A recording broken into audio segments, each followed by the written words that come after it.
आज हम बात करेंगे एक क्रोनिक इन्फ्लामेटरी डिजीज के बारे में जिसको बोलते हैं एंकाइलोजिंग स्पॉन्डिलाइटिस।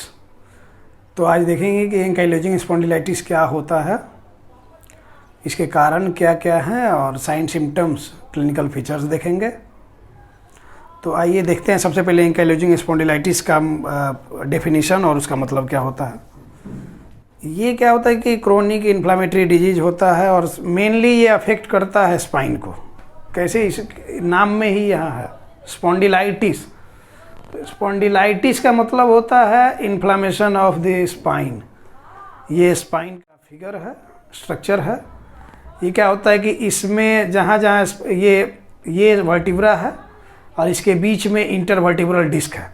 दो वर्टिब्रा जैसे समझिए रिंग लाइक स्ट्रक्चर होता है और बीच में सॉफ्ट पैड टाइप स्ट्रक्चर जो कि एक दूसरे को मूवमेंट में हेल्प करता है, किसी तरह का आपस में रगड़ ना हो इसके लिए हेल्प करता है। कुशन टाइप काम करता है ये, तो प्रोटेक्टिव कुशन होता है। तो ये होता है intervertebral disc. Intervertebral disc blue colour से डिनोट किया है मैंने, और ये वर्टिब्रा रीढ़ की हड्डी हो गए। तो क्या होता है कि इसी में ये जहाँ जहाँ जॉइंट इसका एक दूसरे वर्टिब्रा का जोड़ बन रहा है उसमें इन्फ्लामेशन हो जाता है। तो इन्फ्लामेशन हो जाता है और वही जब क्रोनिक हो जाता है तो क्या होता है कि आपस में ये वर्टिब्रा फ्यूज करने लगता है। अभी जैसे ये अलग अलग है, ये एक हेल्दी स्पाइन का फोटो है, फिगर है। बाद में क्या होता है कि ये आपस में फ्यूज करने लगता है, ये सब कुछ ये फ्यूज करने लगता है अपने में, ये फ्यूजन होने लगता है। देखिए अभी फ्यूज हो गया तो लग रहा है कि जैसे एक ही है।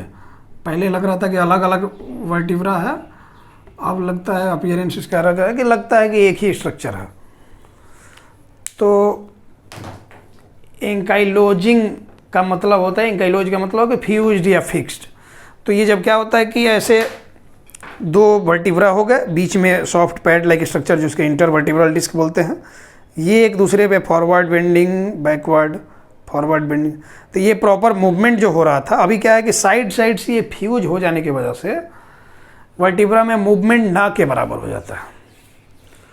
तो ये फिक्स्ड हो जाता है, ये स्पाइन हमारा, ये वर्टिब्रा हमारा।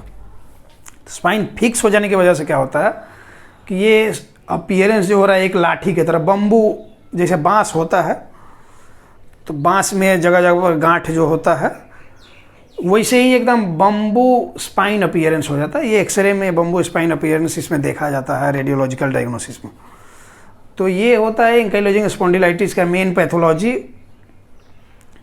सबसे पहले ऑनसेट कहाँ से होता है इसका वो देखते हैं। एसआई जॉइंट होता है, सैक्रोइलियक जॉइंट, इलियक जॉइंट। यहाँ पे पीठ में क्या होता है कि दो डिम्पल होता है। यहाँ सबसे लोअर बैक में दो डिम्पल हर किसी के होता है, वो होता है सैक्रोइलियक जॉइंट। सैक्रम और इलियम बोन मिल के ये होता है, दोनों आपस में जो जुड़ता है तो सैक्रोइलियक जॉइंट बनता है। तो वही दोनों डिम्पल, दो एसआई जॉइंट होते हैं, दोनों डिम्पल जो होते हैं वो एसआई जॉइंट होते हैं। तो सबसे पहले ये एंकाइलोजिंग स्पॉन्डिलाइटिस शुरू होता है वही एसआई जॉइंट से। सबसे पहले वहाँ शुरू होगा, वहाँ फ्यूजन होगा, आपस में फ्यूज करेगा। मूवमेंट क्या होगा, जब फ्यूजन हो जाएगा तो प्रॉपर जैसे इस साइड बेंड कर रहे हैं, इस साइड बेंड कर रहे हैं, ये मेरा हेल्दी स्पाइन है तो ये गर्दन आगे झुका लेते हैं, गर्दन ऊपर कर लेते हैं, पीछे कर लेते हैं, तो ये स्पाइन प्रॉपर फंक्शनिंग कर रहा है। तो अगर ये फिक्स हो जाता है एंकाइलोजिंग स्पॉन्डिलाइटिस के क्रोनिक केस में क्या होता है कि गर्दन सीधा है तो सीधा है। पेशेंट अगर पीछे घूमना चाहे, कुछ देखना चाहे तो पूरा देह उसको घुमाना पड़ता है, पूरी बॉडी घुमा के तभी देख सकता है। हम चाहे तो ऐसे घुमा के देख सकते हैं, लेकिन पेशेंट जिनका ये सर्वाइकल और थोरेसिक वर्टिब्रा फ्यूज कर जाता है उनको पूरा घूमना पड़ता है। तो सबसे पहले ये होता है एसआई जॉइंट को फ्यूज करता है। अभी बात करते हैं कि ये डिजीज किस तरह का है। तो ये ऑटो इम्यून डिजीज है। ऑटो इम्यून डिजीज किसको बोलते हैं कि जो बॉडी की खुद इम्यून सिस्टम हमारा जो है वो क्या करता है, बाहरी पैथोजन से लड़ने में हमारी मदद करता है। बाहर से कोई भी पैथोजन हमारे अंदर आ गया, कोई भी बैक्टीरिया, वायरस, तो बॉडी का इम्यूनिटी उसके अगेंस्ट में काम करके उसको मारता है, ख़त्म करता है, बॉडी को नुकसान नहीं पहुंचने देता है। ऑटो इम्यून डिजीज में क्या होता है कि खुद की हमारी इम्यूनिटी ही करती है, ऑटो एंटीबॉडी प्रोड्यूस करती है बॉडी में, और ऑटो एंटीबॉडी बना के क्या करती है कि वो ऑटो एंटीबॉडी क्या करता है, बॉडी के सेल को ही मारना शुरू कर देता है। तो ये होता है ऑटो इम्यून डिजीज। बहुत सारे ऑटो इम्यून डिजीज एक केवल पर्टिकुलर ऑर्गन को फोकस करते हैं, जैसे टाइप 1 डायबिटीज मेलाइटस होता है, वो हमारे पैंक्रियाज पे असर करता है, जबकि एक होता है auto immune disease systemic loops erythematous बोलते हैं, वो पूरी बॉडी को अफेक्ट करता है। तो ये होता है ऑटो इम्यून डिजीज। तो ऑटो इम्यून डिजीज के बारे में इसका एग्जैक्ट कॉज तो कुछ पता होता ही नहीं कि ऑटो इम्यून डिजीज होता क्यों है, इसका कुछ भी एग्जैक्ट कॉज अभी तक पता नहीं है। और जिस बीमारी का एग्जैक्ट कॉज नहीं पता है, उस बीमारी का सिर्फ सिम्टोमेटिक इलाज हो सकता है, उसका कंप्लीट क्योर नहीं हो सकता, कंप्लीट मैनेजमेंट नहीं होता। जिसका कोई कारण नहीं पता तो कंप्लीट मैनेजमेंट उसका होगा नहीं, सिम्टोमेटिक इलाज करते हैं बस। तो ये है कि chronic inflammatory auto immune disease होता है एंकाइलोजिंग स्पॉन्डिलाइटिस। शुरू होता है सैक्रोइलियक जॉइंट से, और मान लीजिए कि यहाँ कमर पर ये सैक्रोइलियक जॉइंट हुआ, सबसे पहले फ्यूजन यहाँ से स्टार्ट होगा, पेन यहाँ से स्टार्ट होगा, अकड़न यहाँ पे पता चलेगा पेशेंट को, सबसे हिस्ट्री में पूछा जाता है तो ये होता है कि यहाँ पे जकड़न वगैरह पेशेंट बताएगा, सबसे पहले वहीं से शुरू हुआ था। उसके बाद क्या करता है कि ये ऊपर की तरफ बढ़ते जाता है, तो क्या करेगा कि लंबर स्पाइन को फ्यूज करेगा, थोरेसिक वर्टिब्रा को फ्यूज करेगा। ये क्रोनिक केसेस में होता है, बाद में जाके सर्वाइकल रीजन वगैरह में भी हो जाता है। लार्ज जॉइंट्स को पकड़ता है क्रोनिक केसेस में, बहुत सारे में कंधा जाम हो जाता है, वहाँ फ्यूजन हो जाता है। मेन इसका ये है जो क्लिनिकल फीचर, ये फ्यूजन होता है, ये बहुत खतरनाक होता है कि फ्यूजन हो जाना मतलब कि वो जॉइंट क्या है कि प्रॉपर फंक्शनिंग करना बंद ही हो जाएगा, उसका फंक्शन करेगा ही नहीं।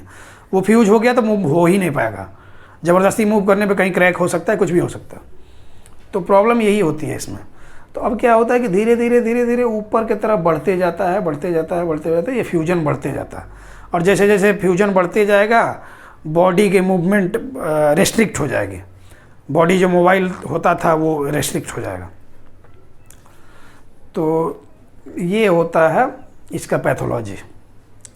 यहाँ हमारा जो ये चेस्ट इंटीरियर पेक्टोरल रीजन जो है, इसमें कॉस्टल कार्टिलेज होते हैं, रिब्स जो जाके वर्टिब्रा से फ्यूज होते हैं। तो जब वर्टिब्रा फ्यूज होता है तो क्या होता है कि धीरे धीरे ये हमारे कॉस्टल कार्टिलेज जो होते हैं ये भी फ्यूज होने लगते हैं आपस में। और ये कॉस्टल कार्टिलेजेज जब फ्यूज हो जाते हैं तो क्या होता है कि हमारा लंग्स जो होता है वो पूरी तरह से एक्सपेंड, रेस्पायरेशन में पूरी तरह से एक्सपेंड नहीं होने देते हैं इसको। तो रेस्पायरेटरी मसल्स जितने होते हैं वो उनको क्या करता है कि कॉस्टल कार्टिलेज जब फ्यूज हो जाता है तो रेस्पायरेटरी मसल्स का फंक्शन डिमिनिश हो जाता है। तो पूरी तरह से लंग्स एक्सपेंड नहीं होने की वजह से क्या होता है कि डिजनिया, शॉर्ट ब्रीदिंग हो जाएगी। कई बार क्या होता है कि प्रॉपर मसल फंक्शनिंग नहीं होने की वजह से बल्बर पाल्सी होती है। बल्बर पाल्सी मतलब रेस्पायरेटरी मसल का पैरालिसिस हो जाता है। और क्या होता है इस कंडीशन में ये घातक भी हो जाता है, फैटल डिजीज भी हो जाता है। तो ये रहा इसका टोटल पैथोलॉजी। अब देखते हैं इसका एटियोलॉजी या कॉज, कारण क्या होता है। तो इसका कुछ एग्जैक्ट कॉज तो पता होता नहीं है। एक पैथोलॉजिकल टेस्ट होता है HLA-B27। 90% केसेस में क्या होता है कि ये HLA-B27 पॉजिटिव होता है। 90% केसेस में ऐसा होता है एंकाइलोजिंग स्पॉन्डिलाइटिस के केसेस में। HLA-B27 होता है ह्यूमन ल्यूकोसाइट एंटीजन B27। ये पॉजिटिव होता है तो वो पेशेंट माना जाता है कि हाँ एंकाइलोजिंग स्पॉन्डिलाइटिस इसको है। और कुछ भी जेनेटिक कॉज भी होते हैं थोड़े बहुत, बाकी इन्वायरमेंटल पैथोलॉजिकल कारण भी कुछ होता है 10% केसेस में। मेल में सबसे ज़्यादा एंकाइलोजिंग स्पॉन्डिलाइटिस पाया जाता है।